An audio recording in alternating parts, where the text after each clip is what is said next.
Bubuuhin na natin yung Mio. Makina ng Mio. Ito yung isa.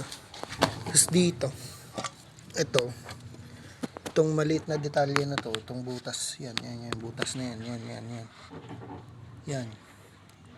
Pag yan nagbara, overheat, maraming tatamaan. Dito, ito, yung butas na to. Ito. Tapos dito. Tapos lagi nyo check yung screen na to sa baba. Ito. Screen niya sa baba. Ito. Saan ba? Ito. Kasama nitong takip. Dapat malinis yan. Ito yung nagsasala kasi ng mga dumi. Nakalagay yan dyan sa loob.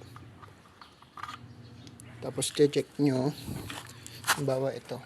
Ito, tutuluan mo ng gas yan. Butas na yung lalabas dapat dyan.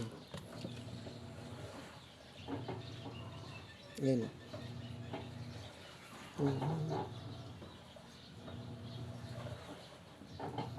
Yan. Tapos, yung diretso dyan, ito. Butas na to. Malinis din dapat dyan. Papunta yan dito.